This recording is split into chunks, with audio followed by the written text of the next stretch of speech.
दोस्तों सुप्रभात। जो हमारे कक्षा 11 के परीक्षार्थी हैं ध्यान दें। आज आपके समक्ष हम साखी। दोस्तों साखी शब्द जो है वह साक्षी का बिगड़ा हुआ रूप है। ध्यान दीजिएगा। मैं थोड़ा सा आपको व्याख्या पढ़ाने से पहले मैं बता दूं साखी का शाब्दिक अर्थ। साखी शब्द जो है वो साक्षी शब्द कहाँ से लिया गया है? इस संस्कृत से लिया गया है। ठीक है, इस संस्कृत के तत्सम शब्द है और यह तद्भव शब्द है। तो पहले आप थोड़ा सा टाइटल तो जान लो। पाठ का टाइटल तो जानना जरूरी है। तो साखी शब्द क्या है? ये तद्भव शब्द है। और जो साक्षी शब्द है हमारा क्या है? तत्सम शब्द है। ठीक है। साखी साखी का मतलब होता है प्रत्यक्ष दृष्टा या फिर गवाह। क्या होता है? प्रत्यक्ष दृष्टा। नोट कर लीजिएगा। प्रत्यक्ष दृष्टा। यह चीजें आपको अन्य जगह नहीं मिलेंगी। प्रत्यक्ष दृष्टा या फिर गवाह इसका मतलब कार्य यह होता है कि कबीर ने इस समाज को अपनी आंखों से देखा था। इस समाज के दुख को, इस समाज के दर्द को, इस समाज में फैले हुए अंधविश्वास को, हिंदू और मुस्लिम में फैली हुई कुरीतियां, अंधविश्वासों को उन्होंने अपनी आंखों से देखा और उसी को उन्होंने अपने इस साखी के माध्यम से दूर करने का प्रयास किया।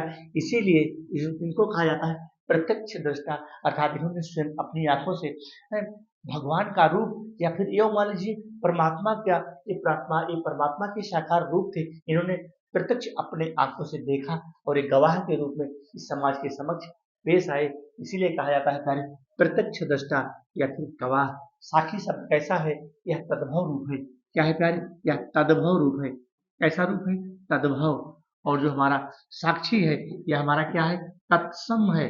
क्या है? तत्सम। तत्सम माने होता है उसके समान। तत्सम माने होता है उसके समान, उसके समान। ठीक है। तत्सम माने होता है उसके समान। तो इन चीजें आपको समझ में आ गई।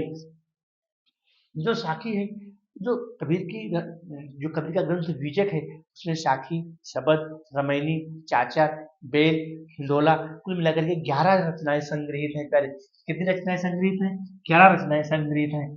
ठीक है। तो इस प्रकार से साखी के बारे में आप बेसिकली जान गए। और कबीर, कबीर का मतलब होता है महान। चलो नोट कर लेते हैं। कबीर का मतलब होता है महान। प्यारे, इन सब शब्दों को आप जानते रहिए। आपको हिंदी रटना नहीं है, हिंदी को आपको समझना है। हिंदी को हिंदी की तरह पढ़िए, समझ के पढ़िए, समझ बूझ के साथ पढ़िए। यहीं से प्रश्न बना लेता है। तो बच्चों, जब तुम रट के पढ़ोगे तो फिर जीवन में कामयाब होना बहुत कठिन हो जाता है। तो चीजों को समझो।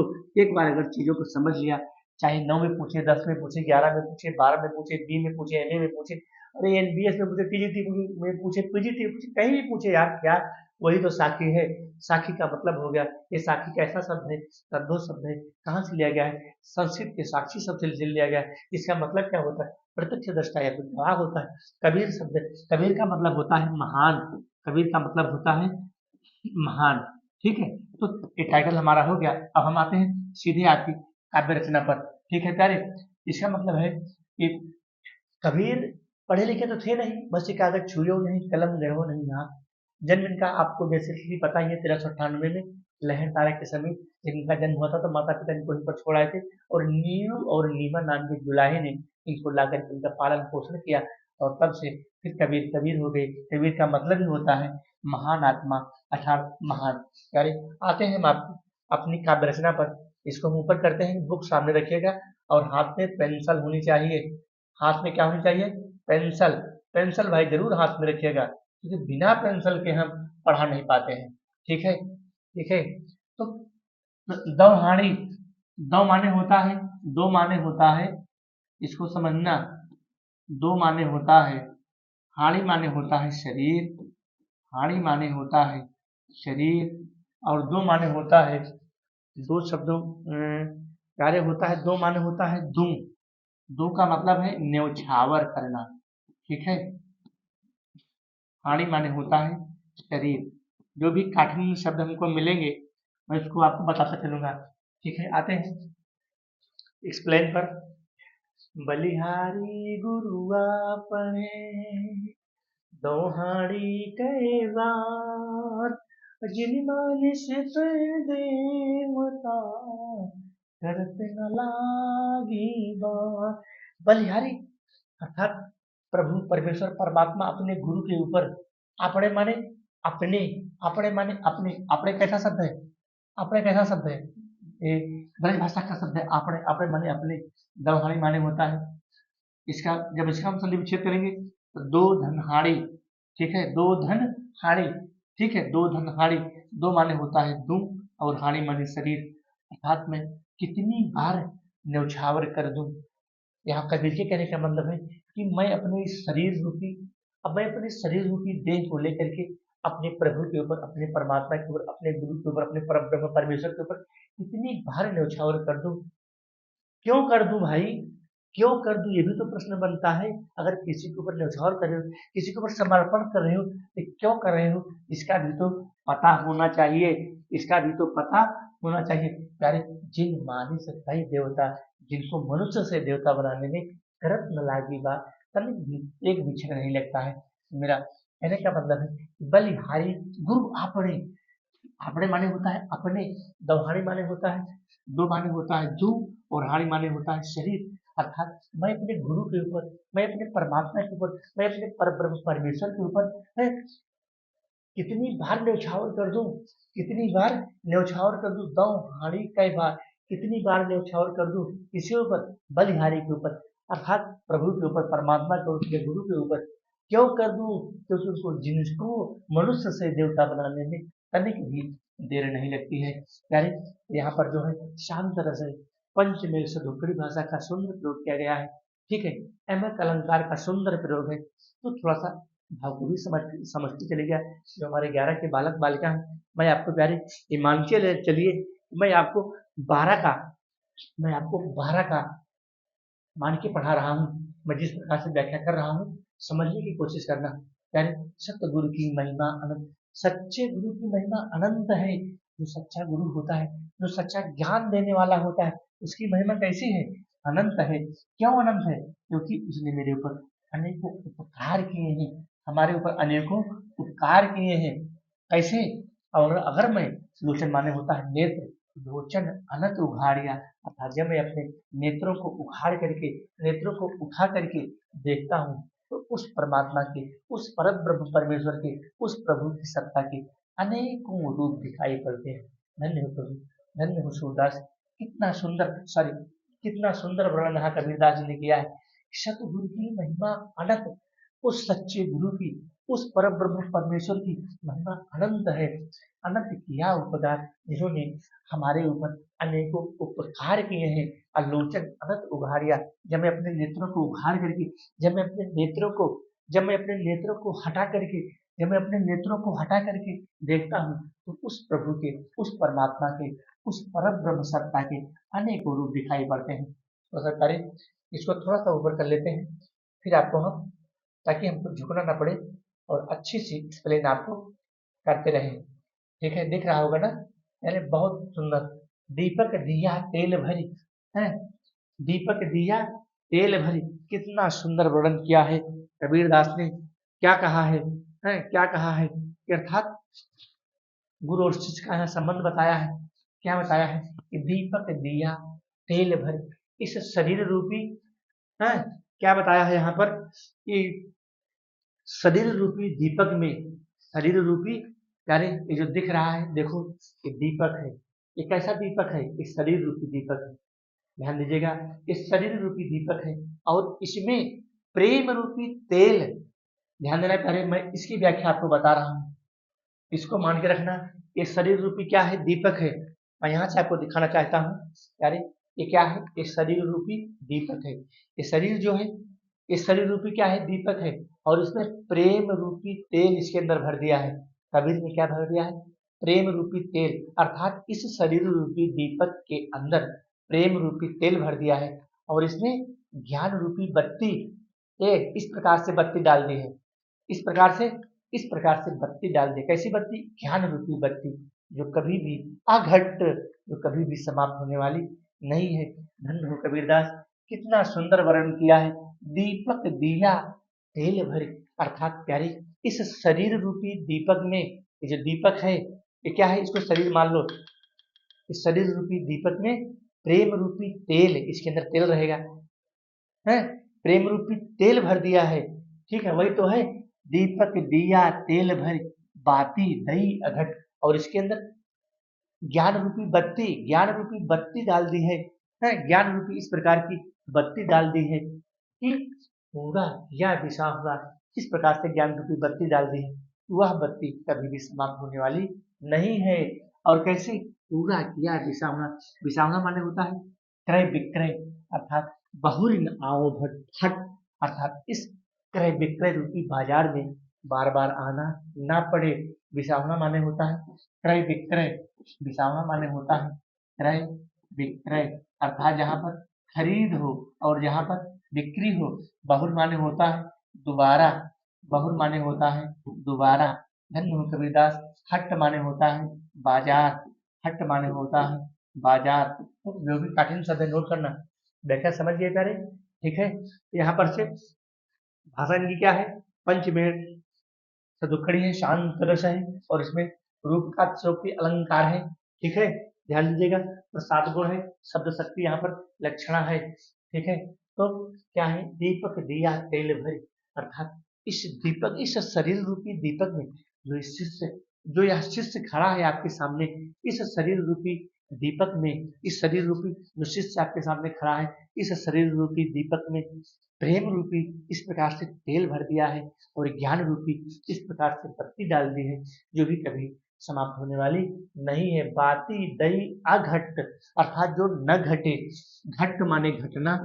ठीक है, घट माने होता है घटना। ठीक है, घट माने होता है घटना, और आ लग गया है उपसर्ग, अघट, अघट, अर्थात जो कभी न घटे। ठीक है, अब पूरा क्या है दिशा होगा, और इस क्रय विक्रय रूपी बाजार में फिर बार बार आना नहीं पड़ेगा। ठीक है, बूढ़े थे पर उबरे, अरे मैं तो डूब रहा था, मैं तो इस भवसागर में, मैं तो इस संसार में, कबीर के कहने का मतलब है प्यारे कि बूढ़े थे, बूढ़े का मतलब डूबना, बूढ़े का मतलब होता है डूबना, बूढ़े का मतलब होता है डूबना। ठीक है, बूढ़े थे, बूढ़े थे, अरे उबरे, अरे मैं तो इस भवसागर में डूब रहा था, मैं तो डूब रहा था, लेकिन क्या हुआ, अरे उबरे, परे, अर्थात हम, गुरु ने उबार लिया, गुरु की लहर चमक, अर्थात जैसे ही गुरु का प्रकाश मिला, गुरु का ज्ञान मिला, क्या हुआ, उबरे, हम ऊपर आ गए, अर्थात गुरु ने हमको उबार लिया। मैं तो डूब रहा था, मैं तो इस भवसागर में, इस ये मृत्युलोक के संसार में मैं तो डूब रहा था, लेकिन जैसे ही गुरु की लहर मिली, गुरु का ज्ञान रूपी प्रकाश मिला, हम हमको उबार लिया। अब भेरा देखा, जब भेरा देखा, भेरा कैसा है, ये नाव रूपी भेरा। ठीक है, ये नाव रूपी भेरा है। ठीक है, जैसे ही भेरा देखा जर जरा, उतर ही पड़े फरक, अर्थात जब यह शरीर बूढ़ा हो जाता है, भेरा माने अर्थात जो नाव रूपी भेरा आपके सामने खड़ा है, जैसे ही यह शरीर बूढ़ा हो जाएगा, तुरंत यहाँ से जीवात्मा निकल करके है, तुरंत उतर ही पड़े फरंग, कूद करके यह जीवात्मा नए शरीर को धारण करे थे, अर्थात वह शान से जीर्णानि यथा विहाय नवानि गृह्णाति रूपाणि, यानी इस प्रकार से यहाँ से यह जीवात्मा निकल करके नए शरीर को धारण कर लेती है। ठीक है, चिंता तो हरि नाव की, अरे इस दास को और कोई चिंता ही नहीं है, किसकी चिंता है, सिर्फ नाव की। नाव का मतलब नाम की, ये नाव उसमें सरिता में चलाने वाली नाव नहीं, जो गंगा में नाव चलती है, यमुना में नाव चलती है। चिंता तो हरि नाव की, अरे इस दास को किसकी चिंता है, नाम की चिंता है, और न चिंता दास, और इस दास को और कोई चिंता नहीं है। क्यों, जे कुछ चितवे राम में, अगर राम से हट करके, बिन, अर्थात राम से हट करके भी अगर हम कुछ देखना भी चाहें, तो क्या है, सोई काल के पास, अर्थात सारी चीजें काल के बंधन में बंधी हुई हैं, सारी चीजें काल के बंधन में बंधी हुई हैं। कहने का मतलब है कि चिंता तो हरि नाव की, इस दास को किसकी चिंता है, सिर्फ नाम की चिंता है, और न चिंता दास, और कोई चिंता नहीं कह रही, और कोई चिंता ही नहीं है। क्यों, जे कुछ चितवे राम, अगर राम से हट करके हम कुछ देखना भी चाहें, हम कुछ छूना भी चाहें, तो सारी चीजें काल के बंधन में बंधी हुई हैं, काल के बंधन में बंधी हुई हैं। भाई हम कहते हैं ये हमारा घर है, ये हमारा मकान है, अभी एक सेकंड में भूकंप आ जाए, तो यहाँ से हम निकल पाएंगे, नहीं निकल पाएंगे प्यारे, इसी में दब जाएंगे। ठीक है, हम कहते हैं ये हमारी पत्नी है, शाम को खा पी के सोया, सुबह आंख बंद, तो काल के बंधन में बंधी है कि नहीं बंधी है? कहते हैं हमारे बच्चे हैं, अरे बच्चे हैं ठीक है, बच्चे हैं, खा पी के शाम को सोए, सुबह आंख बंद। तो सारी चीजें जे कुछ चित में राम, हाथ राम से हट कर अगर हम कुछ चीज देखना भी चाहें तो सारी चीजें काल के बंधन में बंधी हैं। सारी चीजें काल के बंधन में, जिसको हम चाहते हैं कि वह मेरा है वह मेरा नहीं है, वो सब क्या है, काल के बंधन में बंधा हुआ है। भाई हमारी गाड़ी है, हमारी चारपहिया है, हमारी दोपहिया है, जा रहे हैं, एक्सीडेंट हुआ, कहानी खत्म, तो भी तो काल के बंधन में है। धन है, लिए हो, चोर क्या करेगा, अगर दोगे तो ठीक है, नहीं तो गोली मार देगा। तो सारी चीजें तो काल के बंधन में बनी है। राम के सिवा, अर्थात राम नाम के सिवा इस संसार में और सारी चीजें काल के बंधन में बनी है। ठीक है, तू करता तू भया, तू का मतलब अहंकार, तू करता तू भया, अर्थात तुझको पुकारते पुकारते मैं तुझ में ही समा गया, मुझ में रही न हूँ, अर्थात मेरा सारा अहंकार नष्ट हो गया। क्या हुआ, मेरा सारा अहंकार नष्ट हो गया। मेरे प्यारे कबीर के कहने का मतलब है यहाँ पर कि तू करता तू भया, अर्थात तुझको पुकारते पुकारते, तुझको अर्थात परमात्मा को पुकारते पुकारते मुझ में रही न हूँ, अर्थात मेरा सारा अहंकार नष्ट हो गया, मेरा सारा अहंकार नष्ट हो गया। कबीर के कहने का मतलब ही यही मेरे प्यारे है। क्या मतलब है, कबीर के कहने का मतलब ही यही है, क्या है कि तू करता तू भया, अर्थात तुझको पुकारते पुकारते है, मुझ में रही न हूँ, अर्थात मेरा सारा अहंकार नष्ट हो गया। अब बारी फेरी बल गई, जित देखो तित तू, अर्थात मैं जिधर देखता हूँ बारी फेरी बल गई, अर्थात मैं जिधर भी देखता हूँ उधर क्या है, आपके ही दर्शन दिखाई पड़ते हैं, आपका ही रूप हमें दिखाई पड़ता है। अगला है, कबीर सूता क्या करे, हैं, क्या करें कबीरदास कि सूता क्या करे, काहे न देखे जाग, अर्थात जो सो रहा है, सूता माने सोना, सूता माने सोना। कबीर कहते हैं आए प्राणी आए जीव, तू क्यों सो रहा है, कबीर सूता क्या करे, अरे काहे न देखे जाग, अरे उठो जागो और अपने कर्तव्य पथ पर लगो, जाके संगते बिछुड़ गया, तो जिसका साथ छोड़ दिया है, तो जिससे बिछुड़ गया है, काहे के संग लाग, अर्थात तू जिससे बिछुड़ गया है, अर्थात तू जिस परमात्मा से, जिस ईश्वर से तू बिछुड़ गया है, चल उठ जाग और उसी के साथ लग, उसी से ही तुम्हारा कल्याण होगा। कबीर सूता क्या करे, कबीर हमको जगाना चाहते हैं, इस संसार को जगाना चाहते हैं, अपने साखी के माध्यम से इस संसार को जगाना चाहते हैं कि उठ जाग और अपने कर्तव्य पथ पर लग, काहे न देखे जाग, तो देख करके भी नहीं जग रहा है, जाके संग ते बिछुड़ गया, तो जिसके साथ तो बिछुड़ गया है, तुमने जिसका साथ छोड़ दिया है, काहे के संग लाग, अर्थात उसी के साथ तू लग जा, तो तेरा क्या होगा, कल्याण हो जाएगा और तुम्हें भगवान की प्राप्ति हो जाएगी, सिद्धि की प्राप्ति हो जाएगी। अगला है दोस्तों, ध्यान रखना, सब में पंचमेल सदुकड़ी भाषा का प्रयोग है। ठीक है, भाषा वही है, ठीक है, दोहा छंद है, इसको ध्यान रखना, कहीं कहीं शांत रस आता है, कहीं कहीं, ठीक है, और यहाँ पर रस घटता बढ़ता रहता है, तो उसका ध्यान रखना। केशव कहीं कहीं कूकिए, केशव माने होता है भगवान परमात्मा, अर्थात प्रभु को पुकारते रहिए, केशव कहीं कहीं कूकिए, ना सोइए असरार है, अर्थात अपने आलस्य को त्याग करिए, असरार माने होता है आलस्य, असरार वाले होता है आलस, आलस होता है बाबू प्यारे, असरार, केशव कहीं कहीं कूकिए, ना सोइए असरार, अर्थात अपने आलस्य को त्याग करके प्रभु के नाम को पुकारते रहिए, अर्थात रात दिवस के कुकड़े, जब रात और दिन, जब रात और दिन हम कूकते रहेंगे, पुकारते रहेंगे, तो कब हम लगे पुकार, कभी न कभी तो हमारी पुकार को, कभी न कभी तो मेरी आवाज को सुनेंगे।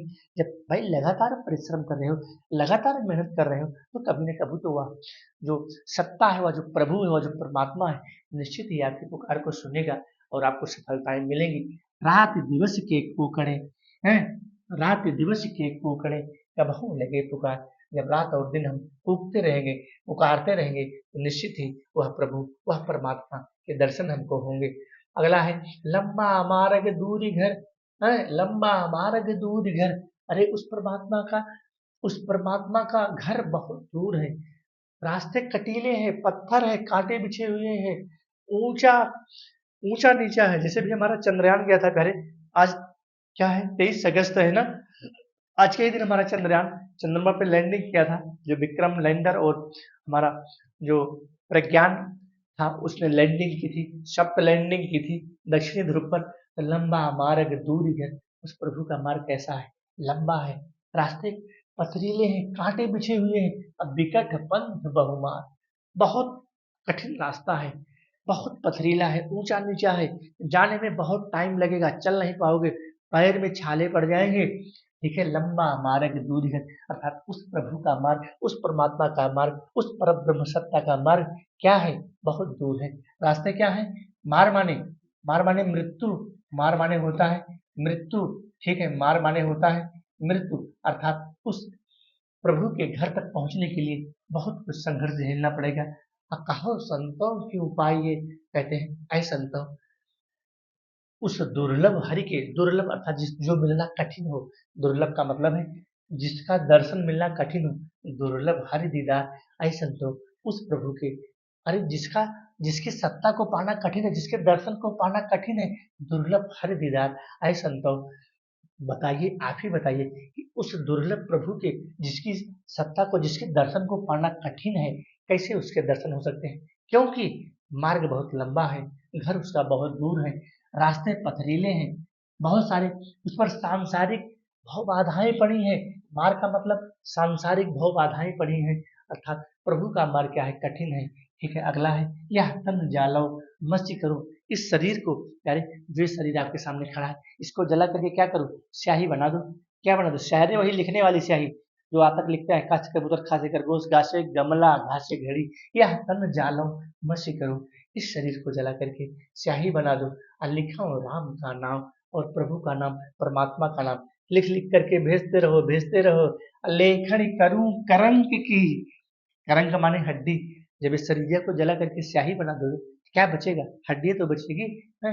लेखन करूं करंक की, लिख लिख राम पठाए, और परमात्मा के नाम को लिख करके, ईश्वर के नाम को लिख करके, उस पर ब्रह्म सत्ता के नाम को लिख लिख करके हम भेजते रहेंगे। कहाँ भेजते रहेंगे, उस प्रभु के पास, उस परमात्मा के पास, उस पर ब्रह्म सत्ता के पास, जो हमें अदृश्य है, जो हमें दिखाई नहीं पड़ रहा है, जिसको हम फील कर रहे हैं, जिसको हम महसूस कर रहे हैं। धन्य हो कबीरदास, धन्य हो कबीरदास, कितना सुंदर वर्णन किया है, उसी, उन्हीं का तो नाम है कबीर, उन्हीं का तो नाम है कबीर। अगला हमारा है दोहा, अगला हमारा दोहा है, कई बिरहुन के मूच दे, मीच माने मृत्यु होता है, मीच माने मृत्यु, बिरहिन माने होता है बिरहिणी, जो भगवान की विरह में, जो वियोग से, जो दुख से, जो कष्ट से, जो पीड़ा से, जो वेदना से दुखी है, कई विरहीन को नीच दे, अर्थात इस विरहिणी को मृत्यु प्रदान कर दो, क्योंकि आपके विरह में, आपके वियोग में, कष्ट से, दुख से, पीड़ा से, वेदना से, दुख से अप्रतिम कष्ट है।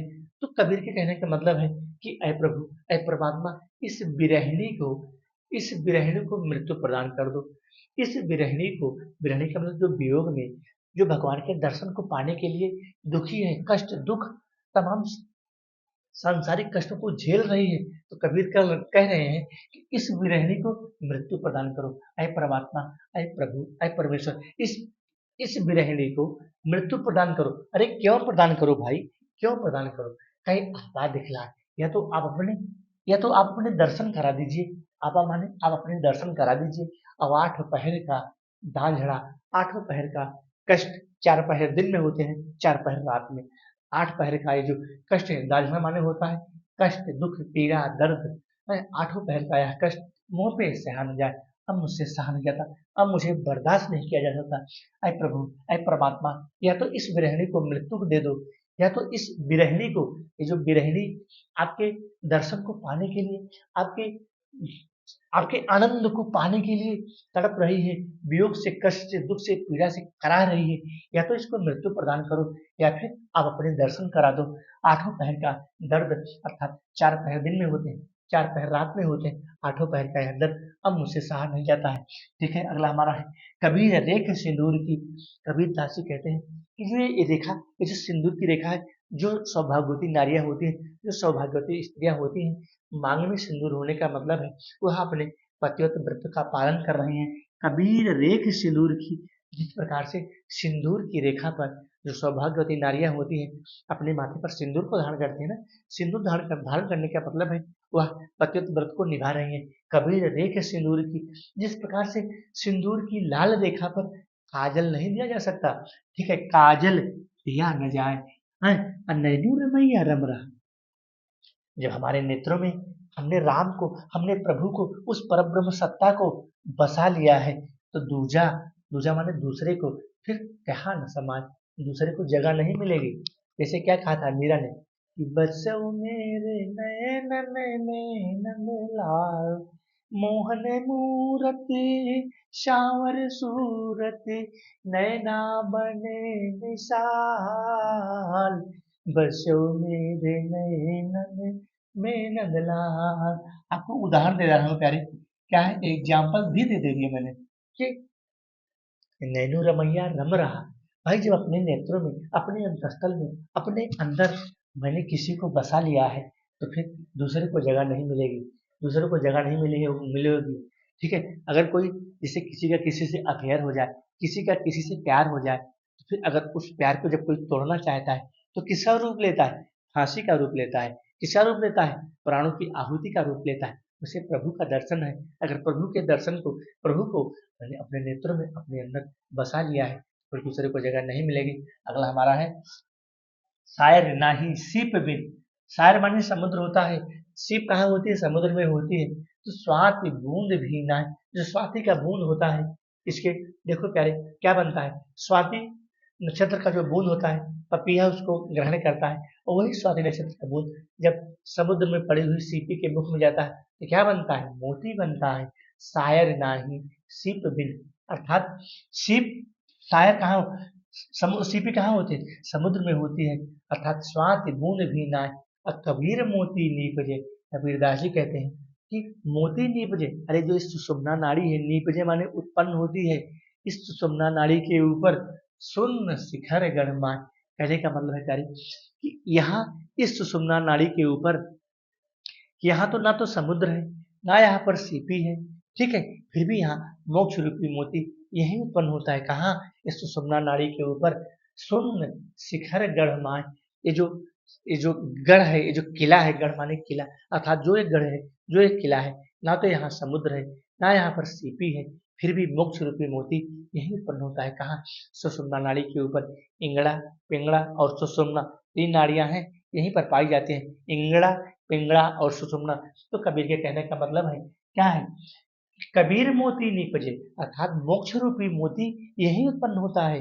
कहाँ? यहाँ सुषुम्ना नाड़ी के ऊपर। शायर ना ही सीप बिन, ना तो यहाँ समुद्र है, ना यहाँ पर शायर है, ना यहाँ समुद्र है, ना यहाँ पर सीपी है, ना तो यहाँ स्वाति नक्षत्र का बूंद है। ध्यान देना, ना यहाँ समुद्र है, ना यहाँ पर सीपी है, क्योंकि सीपी तो समुद्र में ही जन्म लेती है, और ना यहाँ पर स्वाति नक्षत्र का बूंद है, फिर भी मोक्ष रूपी मोती यही उत्पन्न होता है। कहाँ? सुषुम्ना नाड़ी के ऊपर। अर्थात अगला हमारा है, तो प्यारे अगर फिर भी ना समझ में आए, जो भी हमारे प्यारे इसको देखेंगे, कमेंट के माध्यम से बताना प्यारे, मैं फिर आपको पढ़ाऊंगा। मैं 4 बार हिंदी आपको पढ़ाऊंगा। परीक्षा 2025 आने के पहले पहले मैं 4 बार हिंदी आपको पढ़ाऊंगा। कितनी बार? 4 बार। कोई नहीं पढ़ाएगा यूट्यूब चैनल पर 4 बार हिंदी, मैं गारंटी करता हूँ मैं आपको 4 बार पढ़ाऊंगा। ठीक है। पानी हीते हिम भया, पानी माने पानी, अरे पनिया वही क्या बनता है भैया? बर्फ बनता है। जब फ्रिज में डाल देते हो तो बर्फ बन जाता है। हाँ, समझते हो ना? शाम को पानी फ्रिज में रख दिया, सुबह बर्फ, अहिम हो गया बिला, जब उस बर्फ को बाहर निकालते हो फिर पानी में विलीन हो जाता है, और जो कुछ था सोई भया, जो जैसे था फिर उसी में क्या होता? समा गए। जिसके लिए कमा रहे हो सब यही छोड़ के चले जाओगे। मुट्ठी बांधे आया है, ऐसे मुट्ठी बांध के आदमी जन्म लेता है और ऐसे खाली हाथ जाता है, कुछ भी नहीं जाता पहले, ऐसे ऐसे खाली हाथ जाएगा।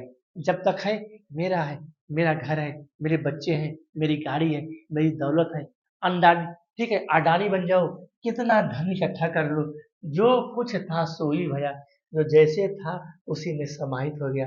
कैसे? जैसे पानी हीते हिम भया, पानी से बर्फ बनता है, हिम हो गया बिलाय, और वह बर्फ जब ऑक्सीजन में आती है, जब खुले प्रकाश में लाते हो, जब सुबह के समय खुले प्रकाश में लाते हो, तो क्या बनता है? अरे वही बर्फिया फिर पानी बन गई। वो बर्फ फिर पानी बन गई। पंख उड़ानी गगन को, पेड़, पेड़ माने होता है, क्या होता है, पेड़ माने होता है, ठीक है, प्रदेश, ठीक है, पेड़ रहा प्रदेश, अर्थात यह जीव अपने पंख को, अपने पंख के माध्यम से उड़ करके यह जीव, पेड़ उड़ाने गगन क्यों, अर्थात यह जीव पंख के, पंख माने पक्षी, अर्थात पक्षी रूपी पंख के माध्यम से यह जीव बिल्कुल इस देश से रह करके दूसरे देश में पहुंच जाता है। अब पानी पिया चंच बिन, अर्थात जब वहां पहुंचता है तो बिना चोंच के ही उस पर ब्रह्म सत्ता को, उस पर ब्रह्म ईश्वर के रस का रसास्वादन करके, और यह देश, इस मृत्यु लोक को वह भूल जाता है। कौन, यह जीव जब उस परमात्मा के दर्शन को पाने के लिए वहां पहुंचता है, बिना चोंच के ही क्या उस परमात्मा की असीम सत्ता के रस का रसास्वादन बिना चोट के माध्यम से ही वो करता रहता है। अगला है पिंजर प्रेम प्रकाशिया, जो इस प्रेम का प्रकाश कैसा होता है, ये जो शरीर रूपी पिंजर आपके सामने खड़ा है, तो प्रेम का प्रकाश कैसा होता है, अंतर ही भया उजास, और अंदर ही अंदर उजाला होता रहता है। कैसे, जिस प्रकार से मुख कस्तूरी महमयी, कस्तूरी तो मृग के पास ही होती है, महामयी उसके नाभ के पास ही होती है, मामे माने उसके नाभ के पास ही होती है। बाणी फूटी बास, फिर भी लेकिन वो बन बन उसकी इतनी सुगंध होती है, इतनी सी खुशबू होती है उस कस्तूरी की, बन बन वो भटकता रहता है। वही है कहे पिंजर प्रेम प्रकाश है, अरे ज्ञान का प्रकाश तो अपने अंदर ही है, ज्ञान का प्रकाश तो अपने अंदर ही है। अवंतर ही भया उजास, अंदर जब वह ज्ञान रूपी प्रकाश अपने अंदर फैलता है, क्या करता है, उजाला करता है ना। जब अपने अंदर कुछ, जैसे तुम लोग जब कुछ सीखोगे तो फिर क्या मिलता है आपको, सुखानुभूति मिलती है, सुख की अनुभूति मिलती है। और तो उसी प्रकार से मुख कस्तूरी महामयी, जिस प्रकार से उस कस्तूरी की सुगंध उसके नाक में होती है, लेकिन फिर भी वो मन मन क्या है, भटकता रहता है उसको पाने के लिए, उसको ढूंढने के लिए। अगला है नैना अंतरी आव तू, अर्थात तू हमारे नेत्रों के अंदर समाहित हो जा। यहाँ पर कबीर कहते हैं, क्या कहते हैं कि नैना अंतरी आव तू, है जीव हो नयन झपे, अर्थात जैसे ही मैं अपने नेत्रों को बंद करूं, जैसे ही मैं अपने नेत्रों को बंद करूं, आए तुम, आए परमात्मा, आए ईश्वर, तू हमारे नेत्रों के अंदर समाहित हो जा। नैना अंतरी आव तू, ठीक है, नैना अंतर आव तू, जीव हम नयन झपे, ठीक है। यहाँ पर लिखा है कि नैना अंतरी, अर्थात जब मैं अपने नेत्रों को ऐसे बंद करूं, ऐसे बंद करके आप भी ध्यान करो, नैना अंतरी आवतु, जीव हम नैन झपे, जैसे मैं अपने नेत्रों को बंद करूं, आप हमारे आप आंखों के अंदर, हमारे नेत्रों के अंदर समाहित हो जाओ, और ना हम देखो, ना तो मैं देखूंगा, ऐसे ऐसे आंख बंद कर लो, ना मैं देखूं और तू, ना मैं देखूंगा और न तुझको देखने दूंगा। धन्य हो कबीर, ना तुझ देखन देव, ना तो मैं तुझे, ना तो मैं देखूंगा और ना आपको देखने दूंगा। कितना सुंदर वर्णन किया है कबीरदास ने, ठीक है। कबीर हरि रस यो पिया, कबीर कहते हैं कि मैंने हरि का, अर्थात बस मेरे प्यार इतना ही है, और ये आगे नहीं जा रहा है, इसीलिए तो मैं सोच रहा हूँ कि आगे क्यों नहीं जा रहा है, बस इतना ही है, ये समाप्त होने को है, बस इतना ही है। क्या है, कबीर, हाँ, कबीर हरि रस यों पिया, कबीर दास जी कहते हैं कि मैंने हरि के, उस परमात्मा के, उस पर ब्रह्म सत्ता के रस का रसास्वादन इस प्रकार से कर लिया है कि अब कुछ बाकी नहीं है। आगे माने इच्छा, अब कोई इच्छा बाकी नहीं है। मैंने इस प्रकार से प्रभु के रस का रसास्वादन, इस प्रकार से प्रभु का रस इस प्रकार से मैंने ग्रहण कर लिया है, मेरी अब कोई इच्छा बाकी नहीं है। कैसे, पाका कलश कुम्हार का, जिस प्रकार से पका हुआ कलश, पका हुआ कुम्हार का कलश, बहुर न चढ़ई चाक, दोबारा चाक पर चढ़ता नहीं है। बहुर न चढ़ई चाक, यानी जिस प्रकार से कुम्हार मिट्टी के बर्तन को जब एक बार पका देता है, तो वह पका हुआ बर्तन दोबारा उस चाक पर नहीं चढ़ता है। ठीक उसी प्रकार से जिसने हरि के रस को, जिसने प्रभु के रस को रसास्वादन कर लिया है, ठीक है, फिर उसकी कोई इच्छा बाकी रह ही नहीं जाएगी, है। अगला हमारा है, यानी किताब सामने रखिएगा क्योंकि इसके एक जो दोहा है नीचे पड़ेगा, हेरत हे सखी, अरे ढूंढते ढूंढते खोजते खोजते कबीर खुद ही उसमें खो गया। धन्य हो कबीरदास, हेरत हे सखी, हेरते हेरते ढूंढते ढूंढते खोजते खोजते रहा कबीर हेरा, कबीर खुद ही उसमें गायब हो गया। अब बूंद समानी समद में, जब एक बूंद जल की एक बूंद को किसी सरोवर में डाल दो, किसी समुद्र में डाल दो, किसी सरिता में डाल दो, तो फिर उस बूंद के अस्तित्व को ढूंढना कठिन हो जाएगा, दुर्लभ हो जाएगा, आसान नहीं है। बूंद समानी समद में, अर्थात उस जल की एक बूंद को फिर सो कत हेरी जाए, उसके अस्तित्व को ढूंढना, उसके रूप को ढूंढना कठिन हो जाएगा। कबीर यह घर प्रेम का, कबीरदास जी कहते हैं कि यह घर कैसा है? अरे भाई, यह घर प्रेम का घर है, भक्ति का घर है। ठीक है, ईश्वर का घर इतना आसान नहीं है। कबीर यह घर प्रेम का, खाला का घर ना है, ये मामा का घर नहीं है, वो का घर नहीं है कि जब जाओगे वहां तुमको बैठने की जगह मिल जाएगी, सोने की जगह मिल जाएगी, खाने की जगह मिल जाएगी। ये कैसा घर है? भक्ति का घर है, प्रेम का घर है। शीश उतारे हाथी कर, अर्थात जो शीश को काट करके, अपने सर को काट करके ऐसे हाथ पे ले लोगे ना, फिर भी आपको भगवान के यहाँ बैठने की जगह नहीं मिलेगी। शीश उतारे हाथ कर, सो बैठे घर माए, अर्थात उस प्रभु के घर में आपको बैठने की जगह नहीं मिलेगी। वो लेकिन वो कैसे जगह मिलेगी? उस प्रभु तक पहुंचने के लिए, उस असीम सत्ता तक पहुंचने के लिए, उस असीम सत्ता का रसास्वादन करने के लिए क्या चाहिए? प्रेम चाहिए, भक्ति चाहिए। ठीक है, भगवान को गला नहीं चाहिए। जो लोग गला काट के देते हैं, भैया मैं गला काट के आपको दे रहा हूँ। भगवान किसका प्यारा होता है? भक्ति का प्यारा होता है, प्रेम का प्यारा होता है। तो प्रभु तक पाने के लिए प्रेम चाहिए, भक्ति चाहिए, लगाव चाहिए, उसके प्रति झुकाव चाहिए, उसके प्रति श्रद्धा चाहिए, सहानुभूति चाहिए, तब प्रभु के दर्शन होंगे। सिर को काट करके देने से प्रभु के दर्शन नहीं होंगे। सबसे लास्ट का है, कार्य किताब सामने रखिएगा, यहाँ देख नहीं रहा होगा तो आपको, क्योंकि हमारा पीडीएफ नीचे है, हमारा पीडीएफ नीचे है, ये ऊपर अब नहीं जाएगा। बुक रखिएगा सामने। ठीक है, अगला है जब मैं था, अर्थात जब हमारे अंदर अहंकार था। हमारे अंदर क्या था? अहंकार था। जब मैं था तब हरि नहीं, जब हमारे अंदर अहंकार था तो हरि के दर्शन नहीं हुए, परमात्मा के दर्शन नहीं हुए, भगवान के दर्शन नहीं हुए हैं। और अब हरि है मैं ना, अर्थात जब हरि के दर्शन हुए, जब प्रभु के दर्शन हुए, मेरा सारा अहंकार समाप्त हो गया और सब अंधियारा मिट गया। जितना भी हमारे अंदर छल कपट दुर्गुण अवगुण सब भरे हुए थे, जैसे ही भगवान के दर्शन हुए, जैसे ही उस प्रभु के दर्शन हुए, सारा अंधियारा हमारा मिट गया। दीपक देखा मान, कैसा दीपक? ज्ञान रूपी दीपक। जब प्रभु के उस परमात्मा के ज्ञान रूपी दीपक दीपक को हमने देखा, मेरे सारे कष्ट, मेरे सारे दुख, मेरे सारे दर्द दूर हो गए। धन्य हो प्रभु, धन्य हो कबीरदास। प्यारे, अगर हमारा यह वीडियो आपको अच्छा लगे तो क्या करोगे भाई? लाइक करोगे, सब्सक्राइब करोगे? इच्छा आपकी है, मैंने पढ़ा दिया। इच्छा आपकी है प्यारे, जैसी आपकी इच्छा हो वैसे आप करिएगा। बस आज हम कबीरदास को समाप्त करते हैं। मैंने जैसे को पढ़ा दिया है प्यारे, और मैंने प्लेलिस्ट में अपना वीडियो बना दिया है, वहां पर आप जा करके वीडियो को देख सकते हैं और इसको पढ़ सकते हैं। धन्यवाद।